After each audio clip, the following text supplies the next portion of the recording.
Perempuan itu menarik baju gamisnya Yusuf dari belakang hingga koyak, dan keduanya mendapati suami perempuan itu di depan pintu. Perempuan itu berkata, "Apakah balasan terhadap orang yang bermaksud buruk terhadap istrimu?"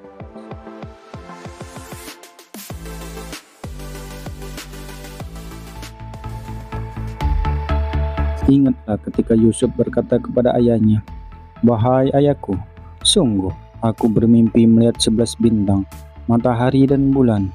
Kulihat semuanya sujud kepadaku." Ayahnya berkata, "Wahai anakku, janganlah engkau ceritakan mimpimu kepada saudara-saudaramu. Mereka akan membuat tipu daya untuk membinasakanmu. Sungguh, setan itu musuh yang jelas bagi manusia."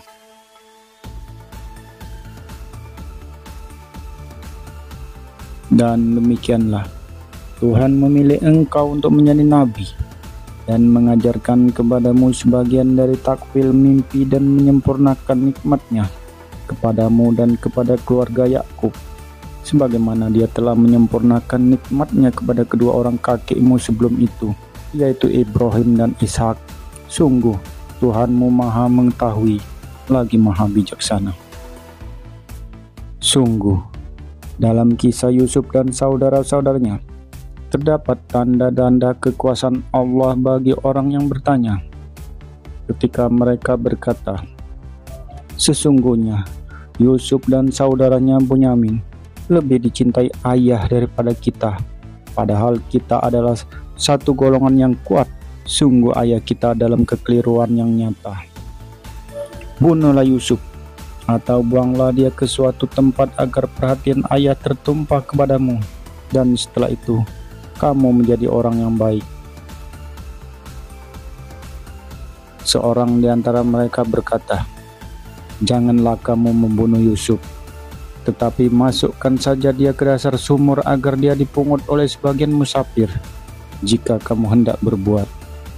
Mereka berkata, "Wahai ayah kami, mengapa engkau tidak mempercayai kami terhadap Yusuf, padahal sesungguhnya kami semua menginginkan kebaikan baginya. Biarkanlah dia pergi bersama kami besok pagi, agar dia bersenang-senang dan bermain-main, dan kami pasti menjaganya." Dan sang ayahnya yaitu Yakub berkata, "Sesungguhnya kepergian kamu bersama dia, yaitu Yusuf, sangat menyedihkanku, dan aku khawatir dia dimakan serigala sedang kamu lengah darinya." Sesungguhnya mereka berkata, "Jika dia dimakan serigala, padahal kami kelompok yang kuat, kalau demikian tentu kami orang-orang yang rugi." Maka ketika mereka membawanya dan sepakat memasukkannya ke dalam sumur, kami wahyukan kepadanya, "Engkau kelak pasti akan menceritakan perbuatan ini kepada mereka," sedang mereka tidak menyadari. Kemudian mereka datang kepada ayah mereka pada petang hari sambil menangis. Mereka berkata, "Wahai ayah kami, sesungguhnya kami pergi berlomba dan kami tinggalkan Yusuf di dekat barang-barang kami. Lalu dia dimakan serigala, dan engkau tentu tidak akan percaya kepada kami, sekalipun kami berkata benar." Dan mereka datang membawa baju gamisnya yang berlumuran darah palsu. Yaitu Yakub berkata, "Sebenarnya hanya dirimu sendirilah yang memandang baik urusan yang buruk itu, maka hanya bersabar itulah yang terbaik bagiku, dan kepada Allah saja memohon pertolongannya terhadap apa yang kamu ceritakan." Dan datanglah sekelompok musafir, mereka menyuruh seseorang mengambil air, lalu dia menurunkan timbahnya. Dia berkata, "Tenangnya, ini ada seorang anak muda." Kemudian mereka menyembunyikannya sebagai barang dagangan, dan Allah Maha Mengetahui apa yang mereka kerjakan. Dan mereka menjualnya, yaitu Yusuf, dengan harga yang rendah, yaitu beberapa dirham saja, sebab mereka tidak tertarik kepadanya. Dan orang dari Mesir yang membelinya berkata kepada istrinya, "Berikanlah kepadanya tempat dan layanan yang baik. Mudah-mudahan dia bermanfaat bagi kita, atau kita pungut dia sebagai anak." Dan demikianlah kami memberikan kedudukan yang baik kepada Yusuf di negeri Mesir, dan agar kami ajarkan kepadanya takwil mimpi, dan Allah berkuasa terhadap urusannya, tetapi kebanyakan manusia tidak mengerti. Dan ketika dia telah cukup dewasa, kami berikan kepadanya hikmah dan ilmu. Demikianlah kami memberi balasan kepada orang-orang yang berbuat baik. Dan perempuan yang yaitu Yusuf tinggal di rumahnya menggoda dirinya. Dia menutup pintu-pintu lalu berkata, "Marilah mendekat kepadaku." Yusuf berkata, "Aku berlindung kepada Allah. Sungguh Tuanku telah memperlakukan aku dengan baik. Sesungguhnya orang yang zalim itu tidak akan beruntung." Dan sungguh perempuan itu telah berkehendak kepadanya, yaitu Yusuf. Dan Yusuf pun berkehendak kepadanya, sekiranya dia tidak melihat tanda dari Tuhannya. Demikianlah kami palingkan darinya keburukan dan kekejian. Sungguh dia, yaitu Yusuf, termasuk hamba kami yang terpilih. Dan keduanya berlomba menuju pintu, dan perempuan itu menarik baju gamisnya Yusuf dari belakang hingga koyak. Dan keduanya mendapati suami perempuan itu di depan pintu. Dia, perempuan itu, berkata, "Apakah balasan terhadap orang yang bermaksud buruk terhadap istrimu, selain dipenjarakan atau dihukum dengan siksa yang pedih?"